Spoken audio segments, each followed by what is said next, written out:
when they've seen something they've never seen before, I think art at its most basic level is its purpose.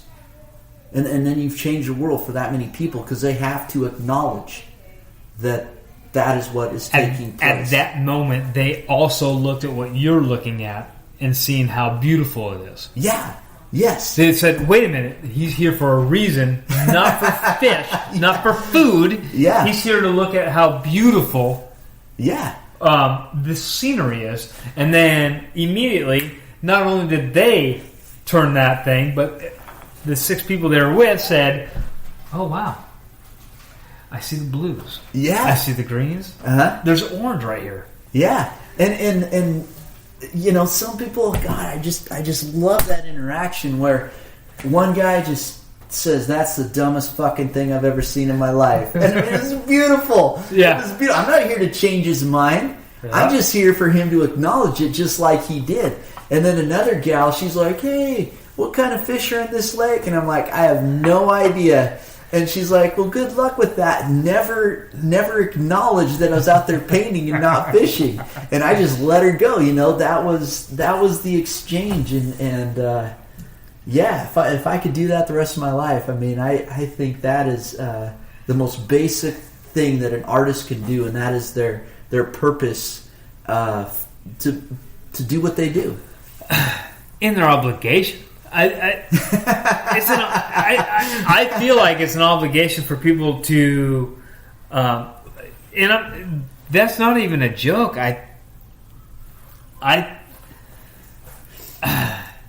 We don't have enough people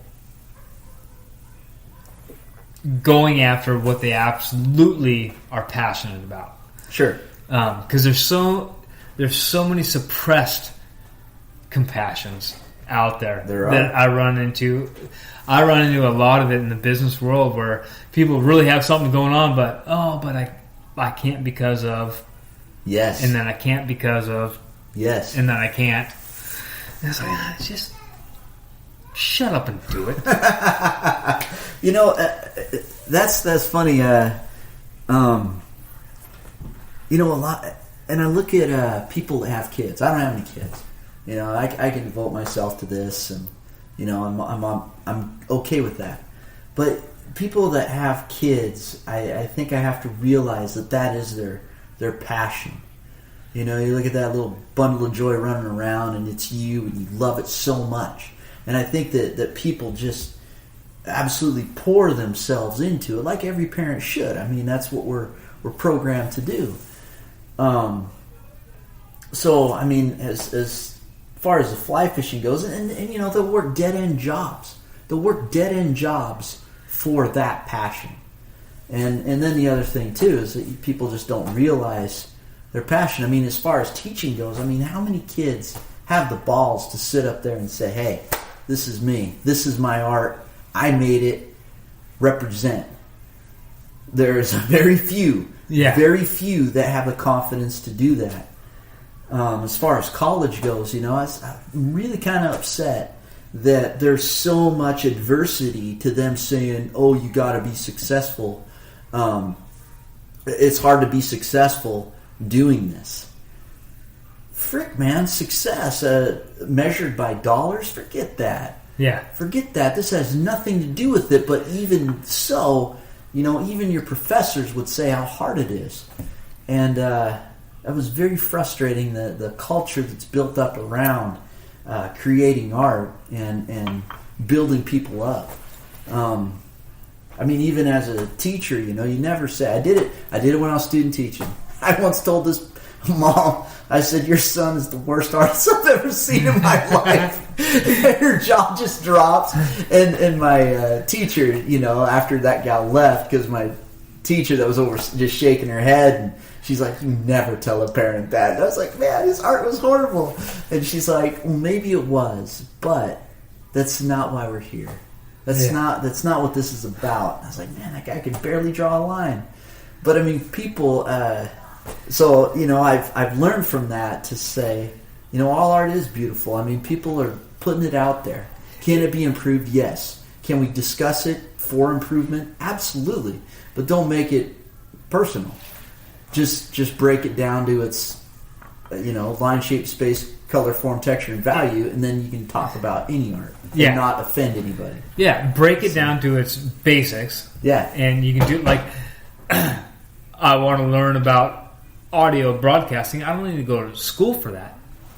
I can absolutely go on, like, Google and YouTube and figure out what the greatest have done. Yeah. Try and emulate it.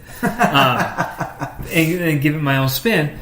And that's kind of the way, that's one of the directions I've been kind of looking at, is with as many people are going into debt trying to become something and coming out with a nothing degree.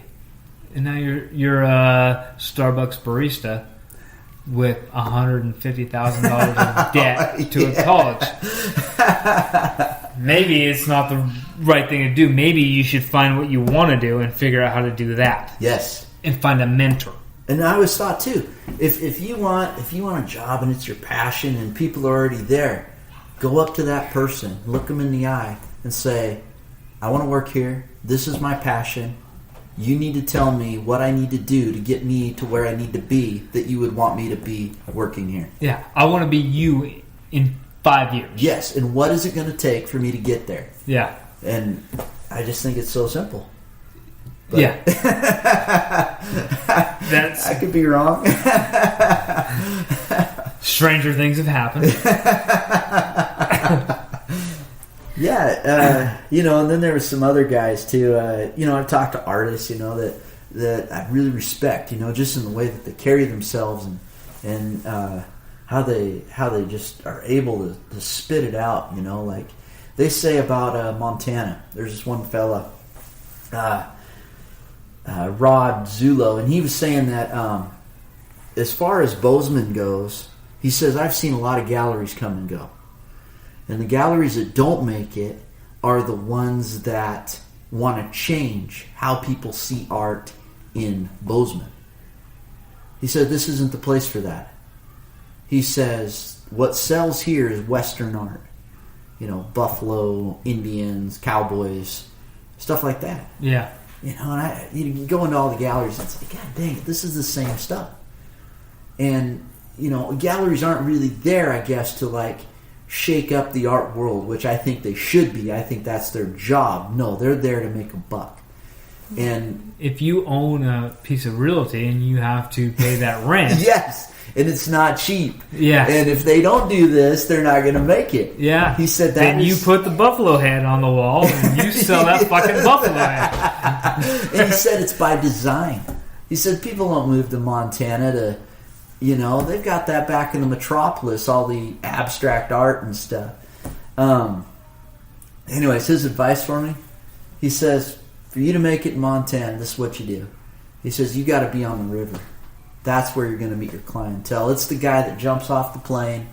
He's got his $1,000 rod and reel in his backpack. He's there to have a good time. He's floating down the river with his guy that he's paid $1,000 for a few hours of fishing. You show up with him. You show up and he says, "Take a shot of this and let's have a good time." yeah. And you're going to sell a fucking piece of art. That's right. That's happened one time. This guy read that news article. He was a doctor from Atlanta. I get this cold call from out of nowhere, and he's like, "Hey, I want to buy some of your art." I met that guy in the river. His guide, got him into a couple fish. I said, hey, try this out. And then, so I gave him the fly that was working, and man, he was down there and he was catching fish, and man, we had a great old time. And I was up there making my painting, so I sold him that painting and then another painting. I mean, it was like a dream come true. As far as how crazy this world is, and making that happen, and someone seeing value in what you're doing.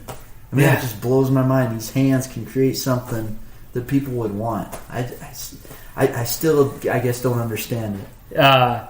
You still kind of look at some of your... Do you look at some of your stuff and be like, eh? Oh, all the time. I'm definitely my worst It's not critic. there? It's not done yet? The thing about a painting, though, you can never screw up a painting. You can always paint over it. Yeah. I do that with this all the time. I'll edit it all day and all night, and it's not done. It's not ready. Yeah. I can't put it out. And you have an artist's soul. That's for sure. It's not ready to put out yet, but I have a deadline and it's there. Okay. Now it's out. Well, what would be a perfect podcast then? I mean, what are you looking for? What in your mind would make a perfect podcast? Like, I have an idea in my mind what would be a perfect painting, as far as its execution and as far as when it's done, just like going, that is it. That, I've done it. And, not every painting will do that for me, but some absolutely do. Yeah, I have a couple of them that come close, but I never walk into one with a perfect idea. Yeah. Because it's a conversation based thing, so I know things are going to change forever. And what I'm critical is my reactions. So when you're talking and I say, yeah, I guarantee you, we're at 38 minutes and I've said 600 times.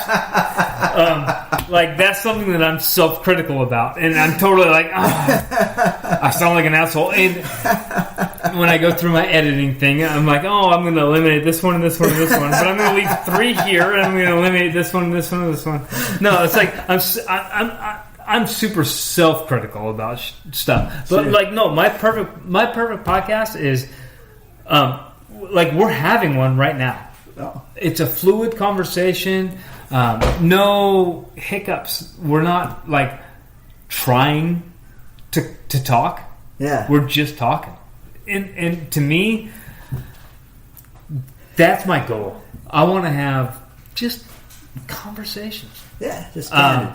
The whole reason why I started doing this was about half a year ago. We moved, and we literally moved. We're in this house, but we moved from this house right here. Look out that window. That house. And Jody had just gone through back surgery, so she couldn't lift, twist, or bend. And we have 2 toddlers. So she had the kids and was trying her best with the help that we had for her, watching the kids. And then me and a bunch of guys moved literally everything down from that house out. And we took a break, so we would just sit down and bullshit for an hour. Yeah. And I've been listening to books on tape forever and ever and ever, but I just switched over to iPhone, and I found the podcast app and started listening to a few podcasts, and I was like, this is totally going to dip into my books on tape repertoire. And I got really into podcasts, and then I realized, sitting in the driveway going, I need to have a podcast. Because I have fluid conversations with people that I haven't seen in years, and we can just swap stories forever. And for me, it was like, this is fun, this is great, let's do it. And then after I got into it for a little bit, and my dad started telling me, I was like, you guys used to dub over all my shit. A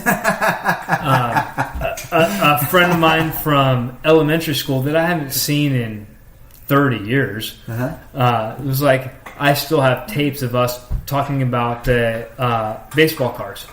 Oh, sweet. And this is a kid I went to elementary school with, and he still has those. He's like, if you want them, I got them. Son of a bitch. But at that point, I realized now I'm almost 40. I'll be 40 next month. In a couple of weeks. Yeah. And at that point, I was like, I didn't realize it, but this is kind of what I always wanted to do. Yeah. I'll be 40 in July. Yeah? Yeah.